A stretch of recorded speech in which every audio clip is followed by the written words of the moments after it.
Hola a todos, mi nombre es Javier Muñoz y hoy les voy a mostrar cómo hacer una fogata al aire libre tratando de reducir sus impactos. Ahora procederé a mostrar los materiales necesarios para llevar a cabo la fogata. Este saco es necesario para reducir el impacto sobre el terreno en el cual nosotros vamos a aplicar nuestra fogata. La función de la arena es impedir que el saco se queme.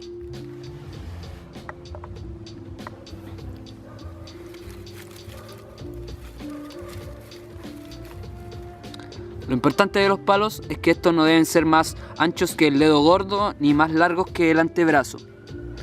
Esta es la medida del palo correcto. Lo que continúa es decidir dónde vamos a colocar nuestra fogata para luego proceder a armarla.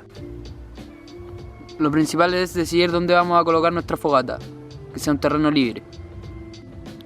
Luego de decidir dónde será nuestra fogata, colocaremos nuestro saco. Posteriormente colocaremos nuestra arena sobre el saco. El siguiente paso es colocar los palos en una posición conoidal y ahora podemos prender nuestro fuego.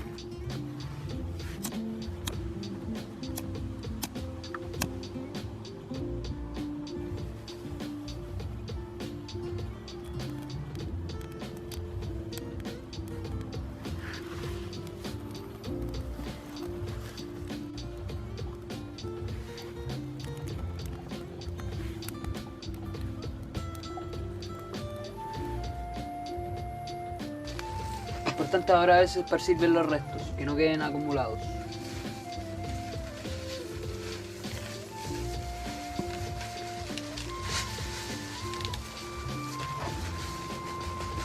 Con esto concluyo este video, espero que estas prácticas les sirvan, ya que la idea es reducir los impactos negativos en el ambiente. Gracias.